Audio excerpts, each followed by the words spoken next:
welcome everyone to the Elevating Your Potential podcast, where we enlighten middle school and high school student athletes about the realities of college sports. We have another great show for you today. Today we're sitting with a college professor. This person is going to help you become more prepared academically.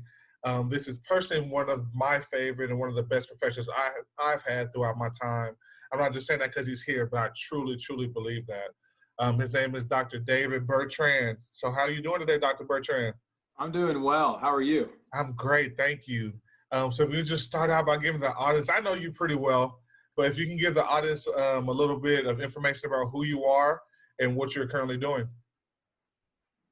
First of all, before I do that, I'd just like to say what a pleasure it is to be with Jeremiah Gaines. I think you're an outstanding person.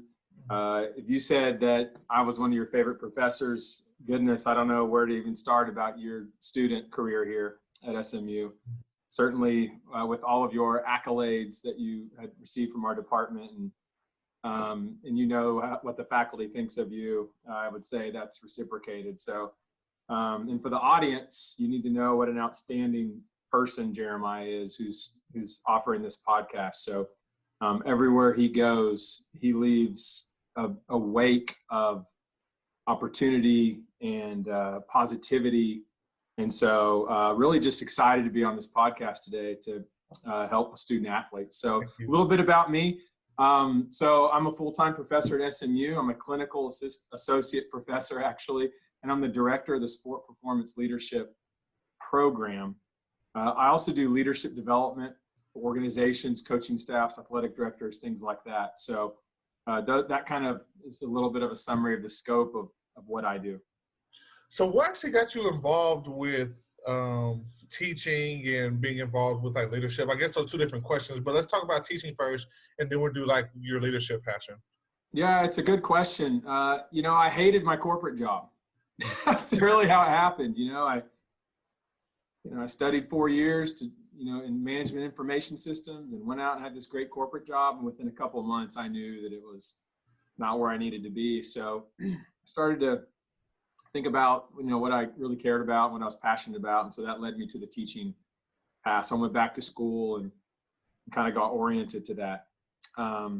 With leadership development, that's just always been a part of my activities ever since I was a young kid. I was involved in scouting, which isn't as popular now, but there's a lot of leadership development in scouting and even in my sporting teams. I always seem to be interested in how to be a captain and how to influence your peers. And I've been reading books on it for the last 2 decades. And so it's always been a topic that I've just been curious about. And so I don't show up to these audiences and pretend to be the world's expert on the topic of leadership. But for those that are curious about it like I am, I feel like, I might be able to say some things that could keep them walking along that path. And so, and I think the teaching and the leadership go hand in hand, so that's a topic I enjoy, and I get to then teach about it. So they kind of feed each other So let's break down some barriers here.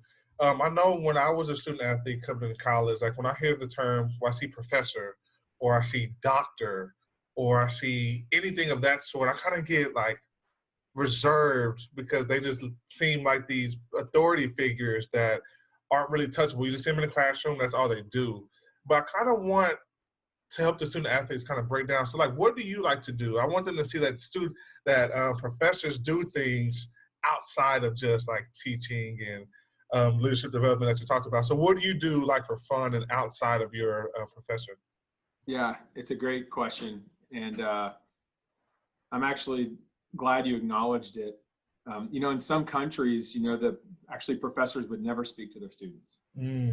And so I think that stereotype exists probably for good reason. The stories have traveled and, depending on the professor, it could seem like that it would perpetuate the idea you're suggesting. One quick story, then I'll kind of jump into what I do to break down these barriers. But I remember I think my wife and I had not been married more than a year. And when we were married, it was my first year teaching here at SMU, but she was still finishing up her undergrad. And she was getting a degree in exercise science. And I remember she was having trouble in the advanced exercise physiology class, and she was asking me for help. And that wasn't really my expertise, but I knew enough to maybe kind of help her along. And I finally got to the extent of what I was able to help her. And I suggested to her that she go and speak with her professor.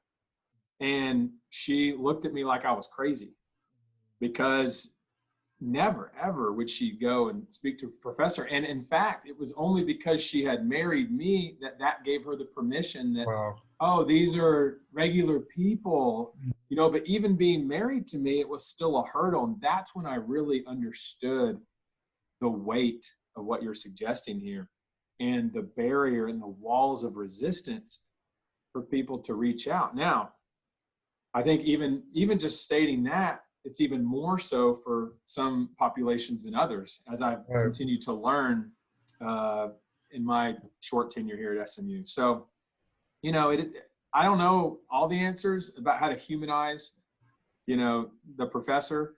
But yeah, you know, I don't just like appear out of the podium right before class and then kind of disappear back. And, you know, sometimes, you know, it's awkward for students when they see you at the grocery store or something. It's kind of like, Right. oh my gosh, you know. But I think, yeah, I mean, I'm just like any other Joe, you know. I love being outside. I'm a former triathlete, so I still love being active. You know, I still love, you know, I don't compete like on a sports team anymore, but those, I guess, just the traditions and the patterns and the behaviors of what being in sport so long had taught me. Now it's kind of more of about being healthy, but I still can connect with students about that depending on what teams they're on. You know, I like to read. You know, I know that doesn't connect with every student athlete. Of course, I tell them, I said, don't worry. I didn't enjoy reading until graduate school, when I actually found a topic that I was really, really in love with. Mm-hmm. So yeah, I hated reading. I hated running. You know, there's a lot of things that I hated early on. And then I have bad habits too. You know, I play Mario Kart. You know, that's my worst pandemic bad habit. I remember we were just playing it for fun in March or April. I had no idea how addictive that would be. So yeah, you know, I mean, enjoy going to movies, you know, watching Netflix and just Apple Plus with my wife and things like that. So yeah, I mean, I guess it takes some courage to break that down. It has to be from both sides, right? And so not easy, but glad you acknowledged it. Perfect. That's great. I'm glad that we can kind of humanize you, at least, to our audience, and say like Mario Kart's Netflix. Hey, my wife and I just watched a whole Netflix movie yesterday. So a holistic perspective. I know that professors are all different. That the way you operate in your classroom is a bit different than maybe another professor operates in their classroom. But what can a student athlete, let's say they're coming into their first class and you're their first instructor that they have, what can they expect a college course to like be or even look like? Wow. Okay, let me give you some context. Okay, so this is your first class in college. Think about this for a second. Whether it's your first class, your second, or your third, every room that you walk into, that person, that professor, has likely given their whole life's learning to that one topic. Think about that for a second. And a lot of student athletes can connect to this because they might have given their whole life to play a certain sport, right?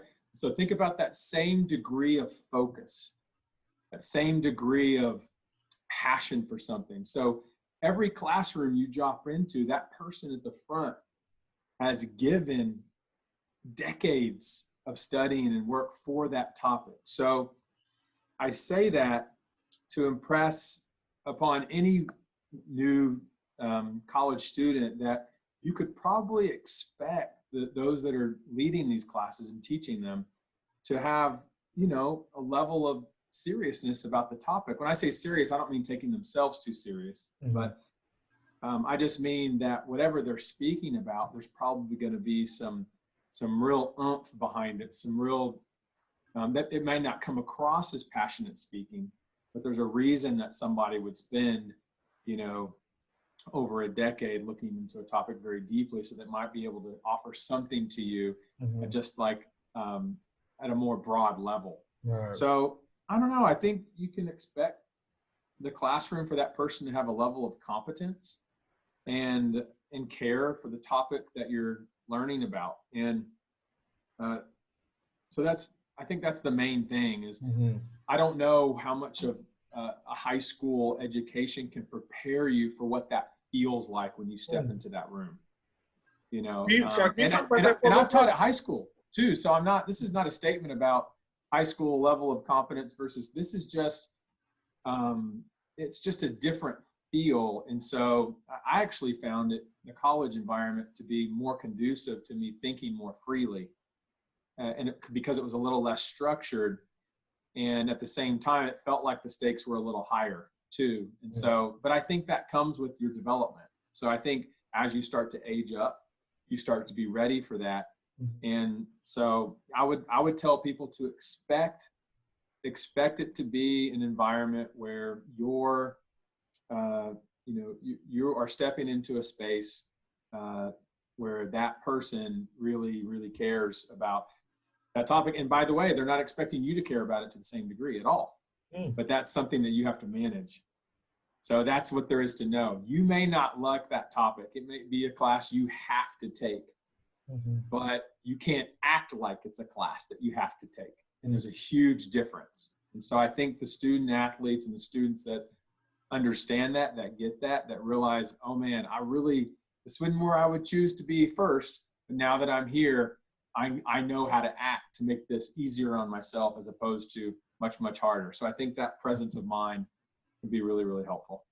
So do you think, going along the same thought process, do you think it's an attitude, or do you think that there's actual tangible tips that you can give a person to help them like see that this is, I know there's something that you have to do. It might just be a requisite or something with the like university curriculum, but like, how do you help a student get there? Yeah, I think it's both. I think there are habits, or I think there's things that you can do, and I think it's an attitude. Okay. Or it can even be like a mentality, a mindset. So,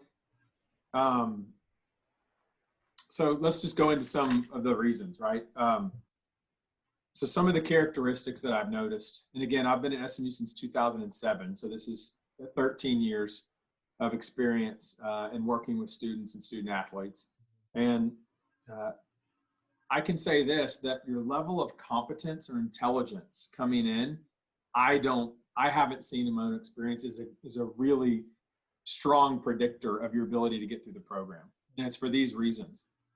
Because I've seen somebody who might have needed more help and more work, but be humble and be open-minded and be a great communicator. In other words, willing to ask for help, and see them. I mean, every faculty member is kind of bending over backwards to help this person, right? Whereas you have somebody that might start off with a higher degree of intelligence, but really has a huge chip on their shoulder, doesn't reach out till the last minute, so they don't plant the seeds. And then what they do is they end up making it a lot harder for themselves later on. So that could be, let's talk about both. So it could mean that you're avoiding addressing like a bad grade that you get, where normally you just kind of think, oh, it's going to work out. It always has in the past. And so you just kind of let things that would normally kind of make you feel a little, ooh, man, that didn't feel good, but I'm just going to chance it. So you don't address things head on. I think that's something that I've seen students err on the side when it really comes back to hurt them or as a mistake, or they need to have a conversation with their faculty about missing, or about, you can tell that you might not have given off the best impression, or you might have disrupted a class, or you might have not turned something in, but you just don't address things head on. I think that can come back to hurt those people too. And they just, and another mistake would be just not initiating doing your work. I know that sounds crazy that we see that on the college level, but it's true. Some people that just seem to drag their feet on that, and, it just gives off the wrong impression. On the other side, you have what I would call just a very attentive, gracious, respectful, somebody that I call it kind of like your intangibles, where I can tell, even though that person hasn't said anything to me, I can tell that they respect the fact that I have given 25 years of my life to this topic. Right? So there's a way that you can see that on somebody versus somebody who just walks in and doesn't care if you've given 25 years or 2.5 minutes to something. They're just there. They might walk into a room and say, what class is this?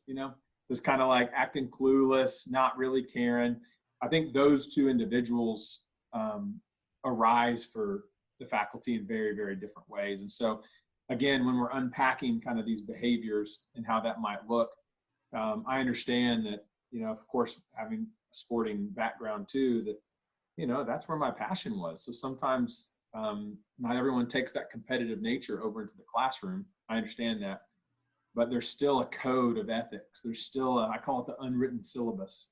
There's still a way of operating that I think if, some people need to stay more curious about to learning and to building relationships with faculty and to not be afraid of that. Think of it this way. Mm-hmm. Go and research how much money faculty make relative to other professions. Okay. And don't take my word for it. Sure. But yeah, just go and look at what people make. Okay. And so when you look at the money that you can make in all different kinds of professions, and then you look to see what teachers and faculty make, that should give you a clue as to why that person might have chosen this path. And it's because, I can't speak for everybody, it's because there's some sort of enthusiasm or willingness to want to help and develop. I'd like to say that for most of the teachers and faculty that I've met and I've been a part of, that is overwhelmingly true, that we want to help. And so, that could help too, Jeremiah, just knowing that like, hey, we want to help. That person's in that role because they want to help, and you just have to tap into it. You just have to knock and receive the help, Right. So I think that's something good to know. I know I'm just going to keep rambling here. That is great, because what it instantly brought me to was that when we brought up the teaching salaries, faculty salaries, was that we have people in the business school who have chosen to be full-time instructors, but they can go run a business and make a lot more than what they're making as a faculty member. That goes for you in exercise science. That goes for anybody across the institution, which I think is different than a high school, because high school, like, they have a teacher certificate to teach. So this is what they're doing, but y'all can do whatever, and like you just said, make more in that given field.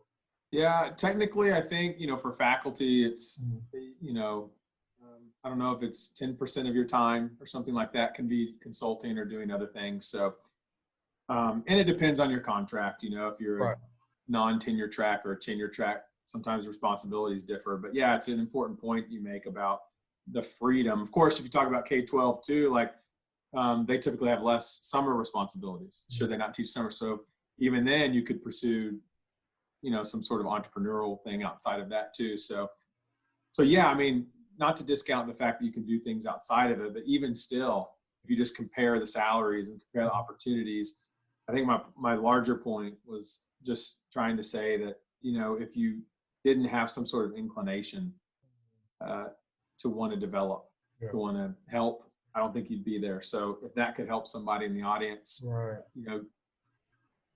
Drum up the courage to just reach out when it feels vulnerable to, when it feels like this is risky too. I would just encourage them to try it, because you have no idea how much easier it could make your life just to be willing to admit, you know what, I actually don't know what I'm doing. Mm-hmm.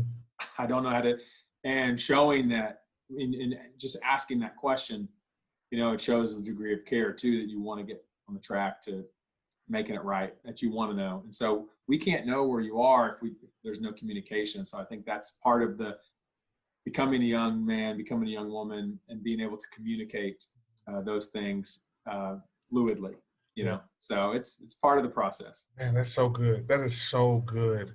Earlier you mentioned something about that there's less structure most of the time, like in a college classroom. Um, can I take that as though you mean less structured as in it's going to be more talking and more communication in the classroom as opposed to like a different, maybe like using a textbook or something? Can you go in a little bit more detail about that? Because I think I know where you're heading, but can you talk about that? Yeah. My first thought was, did I say less structured?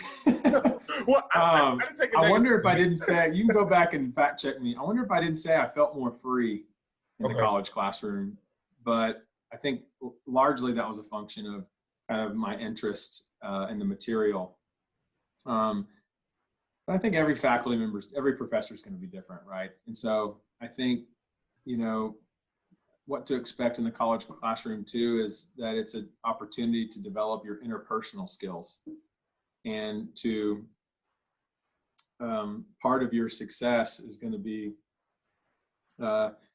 your ability to listen really well to what is important to this person, and your ability to look at a syllabus and to figure out what's required of you. And so those two things, listening really well to see what's important, because every professor is going to have their thing, right? Whether it's coming in late or whether it's speaking out of turn, and usually they'll tell you these things. So you just have to kind of listen really well. But back to structure, yeah, I don't know if I can say that. I think what I meant by that is that there's a lot more opportunity, I think, in college. Like if I had to just compare, like, the major differences between high school and college courses. High school to me, and again, I've taught both too. So high school is more, and again, I'm generalizing. Mhm. High school is more like, here's the content, learn it, memorize it. Here's what's going to be on the test.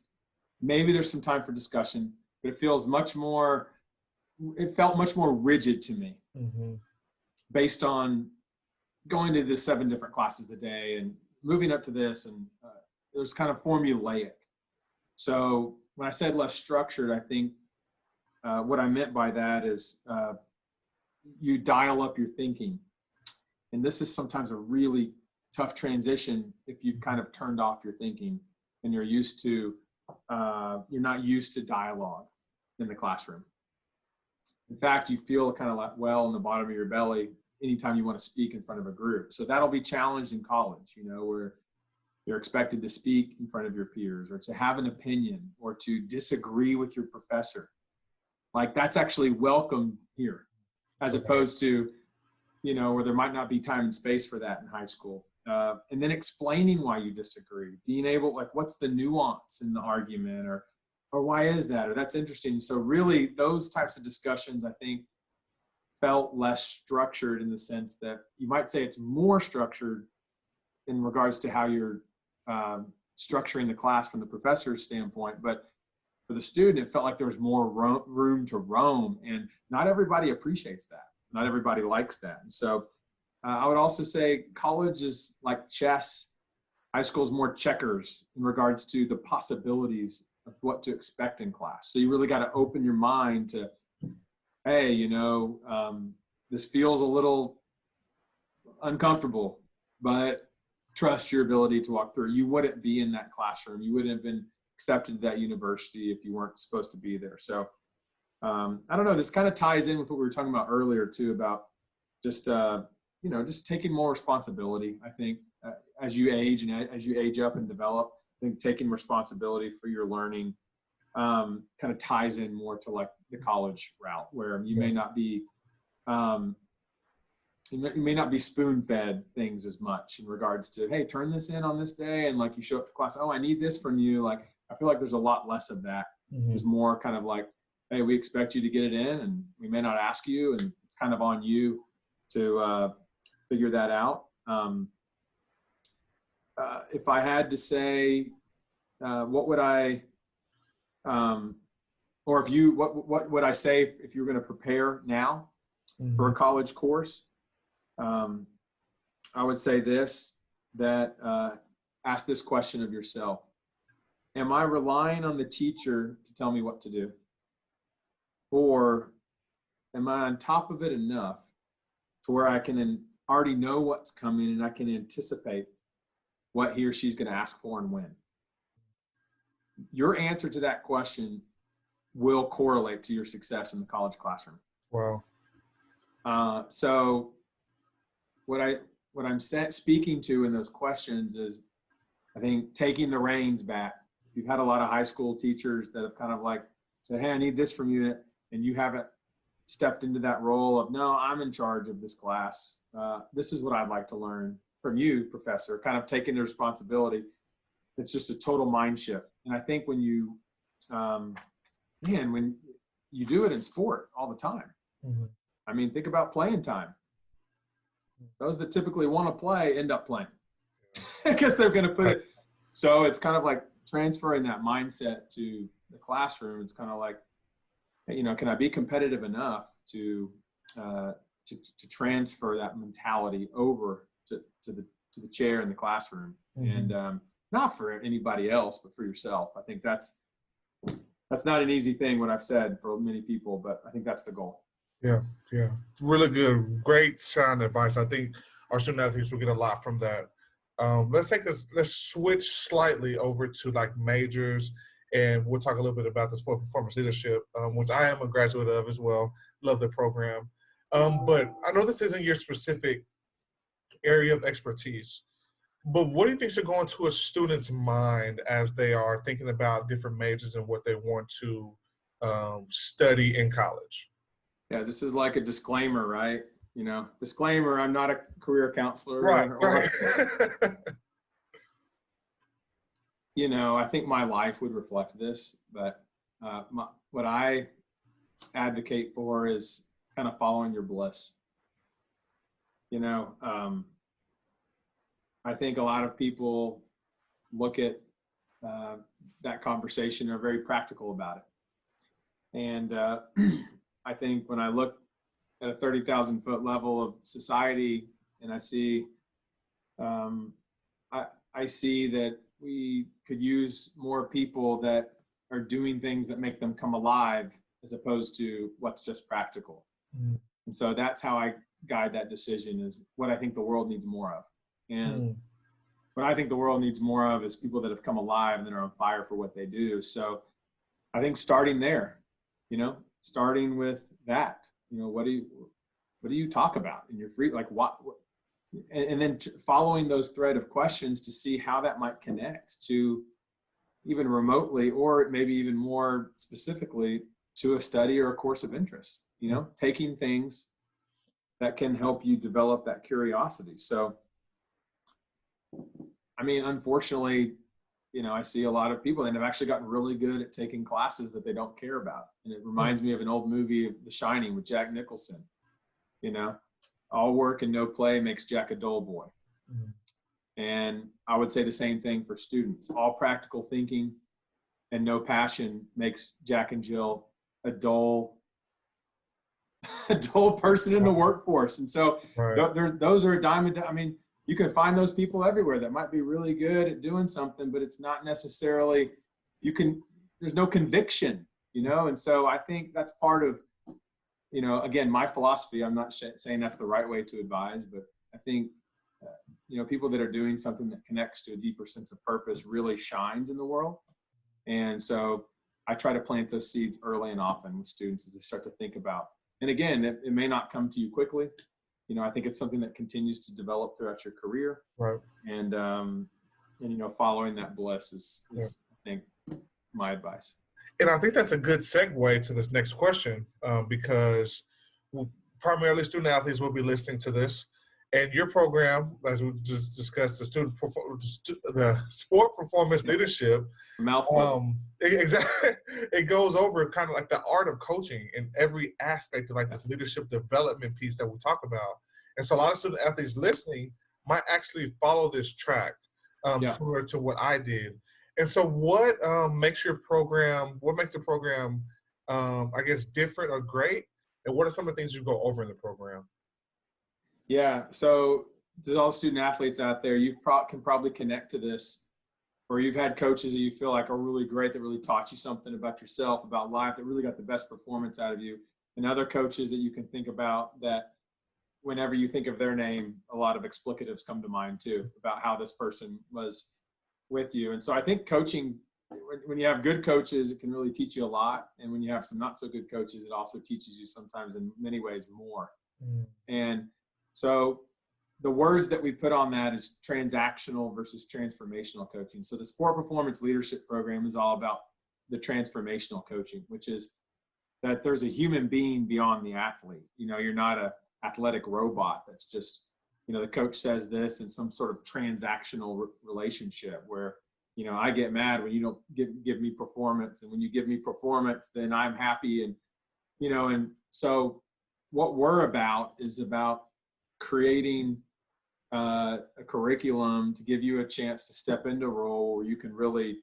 you know, kind of get the nuts and bolts of how to transform lives through sport, because that's usually how people get here. I mean, that's how I got here. You know, you learn life lessons and have this passion for the game. And, you know, sports kind of used as a language for how we learn things in life. And so I think coaches, you know, coaches can be just really transformational in that process. I mean, I recognize in the classroom, you know, people aren't going to say, oh, I remember when Professor Bertrand said this in the classroom 20 years ago on this day. I mean, I might say something, but, you know, people will always remember, like, oh, you remember in tryouts in 8th grade when the coach said, you know, if you love sport, you just connect to what they're saying. So I think coaches taking that with responsibility for how this human being is developing is really important. So yeah, we talk about, I mean, it's our curriculum is science-based. So you do take classes like exercise physiology and biomechanics and understand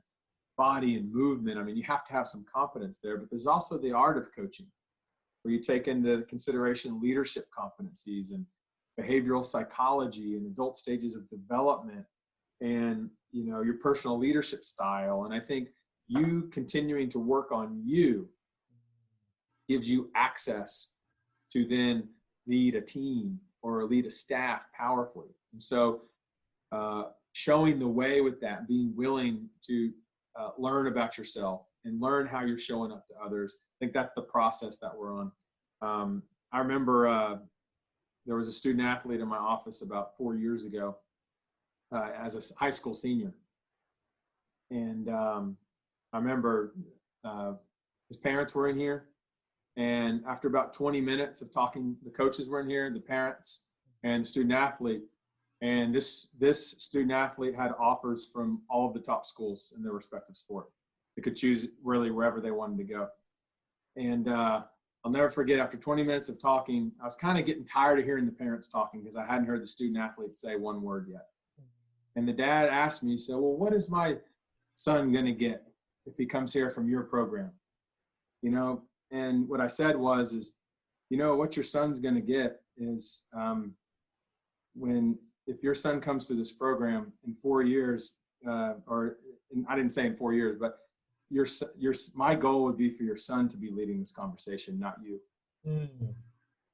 And that is the essence of, I think, becoming a person of influence, becoming a leader, becoming a coach that can own your space. And I think the dad got it in that moment. And that student athlete actually did end up coming to SMU too. So Wow. At first I was worried. I said, you know, that coach is going to be so mad at me because that if they choose somewhere else, you know, maybe that's on me. But I think that's what we try to do here is give you the tools, equip you so that you can go out into the world and, you know, be a person, be a coach, be a leader of influence, and know how to work around that. So, you know, you can look it up, smu.edu/SPL, if you want to look at the courses and the curriculum. You know, you can learn a lot more about it there.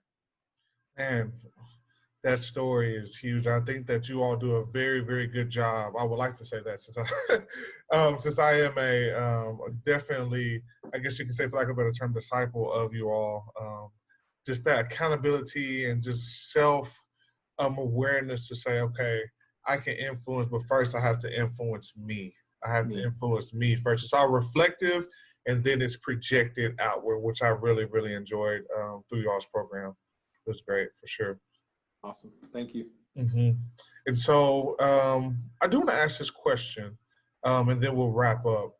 What's one of the most powerful moments that you've had in the classroom? Because I want our student athletes to see like the transformational piece, and like when you see that as a professor. I know we've talked in the past about there's been times where you've had instances where you were the student and someone else was teaching. I don't know if you're going to go there, but like, what's the powerful moments you've had as an instructor or professor? The most powerful moments I've ever experienced in the classroom have always been, and I can think of three that come to mind. One happened almost 13 years ago in my first year, I believe, and they've just been sprinkled throughout. Is it always centers around this one thing when I see a student that has courage. They take a risk. They do something in the classroom that may or may not work, but you can see they go to great lengths to take a risk. I'll give you some examples. And all these risks came as they were, I guess, doing what needed to be done to fulfill the assignment. And usually they had something to do with delivering something to their peers. Okay, so it could have been in the form of a presentation or a speech or something like that.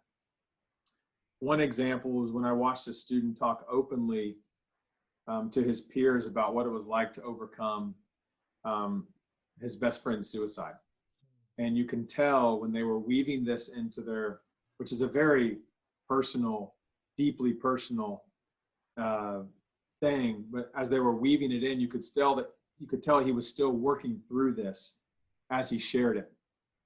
And so that tender moment, that actually kind of drew him closer to everybody in the room. And I realized that,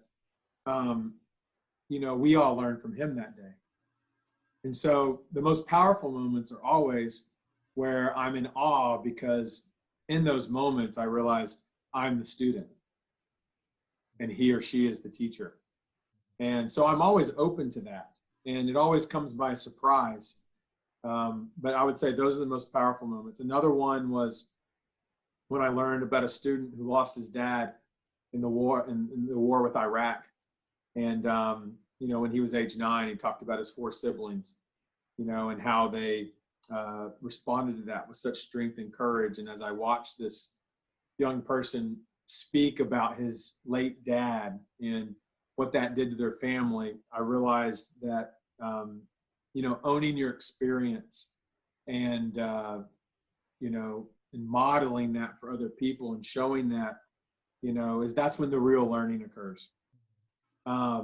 So, I could go on with examples, but I think that's when I've been most in awe, is when I see young people really using the opportunities they're given, not just to fulfill some sort of requirements for an assignment, but they realize the opportunity that they have to be a leader now and to influence the 35 people or the 100 people in that room.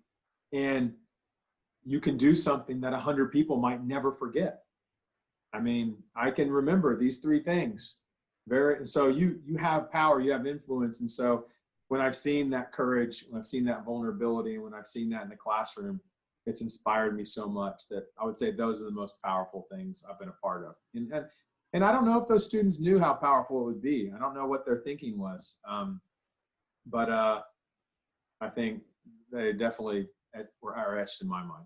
Yeah. That's so good. I think you kind of answered my last question. I usually like to ask, like, if you had every student athlete in front of you right now, what would you tell them about their journey? I think you answered it very well there. Do you have anything else that you want to add to that to kind of bring us to a close today? Well, just that it is a journey. I think, just being able to acknowledge that nobody's expecting you to be perfect and to know it all. And I think sometimes you step onto a campus like this or on any other campus, and, you can get tripped up by thinking that you're supposed to know something you're not. I think it's just a much easier road to be respectful. If you're not sure how to do something, approach the question with humility get the answers that you need, be in communication more than you think you need to be. I would say that's probably true for most young people. And I think, again, I think I've probably answered this a lot already, but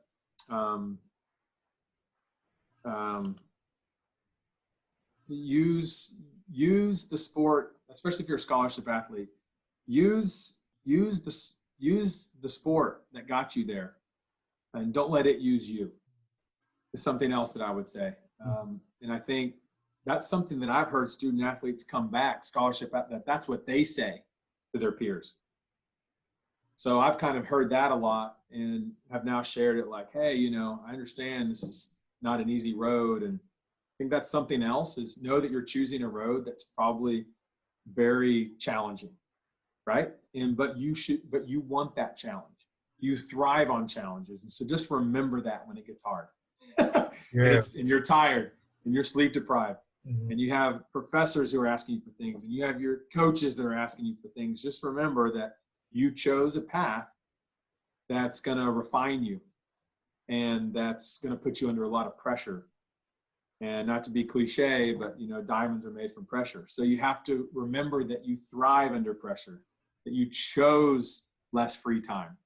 And I think I see a lot of student athletes going around moping and complaining about that. And those are never the ones that achieve success, not at least at the highest levels. So I think it's reframing and realizing like, okay, this isn't going to be easy. And so I'm ready, and I'm ready to take it all on. And, if I get overwhelmed or I need help, I'm going to reach out. I'm going to reach out and ask for help. But I'm not going to declare that I didn't want to be challenged in this way, because I think it is a path where you're going to be challenged. I have not met a student athlete yet that was like, oh yeah, it was a cakewalk. I got 50 to 60 hours with football, maybe more. I've got, 20 to 30 hours of homework. I wake up at 5, I go to bed at 11. And I'm lucky if I have a couple minutes in the day where I have a lunch and 20 minutes here or that, that's the experience of a lot of people. It's very structured. It's very demanding. And I think there's a way that, you can accept that demanding culture and you demand that of yourself. I think it can work really, really well. And so there you have it. Thank Dr. Bertrand. That was great. We definitely appreciate you being on. I know a lot of students, they're going to learn so much from this. I learned so much as well, as every time we talk, you give me so much wisdom and advice. So thank you so much. And to all y'all, hope you have a great rest of y'all's week. Take care.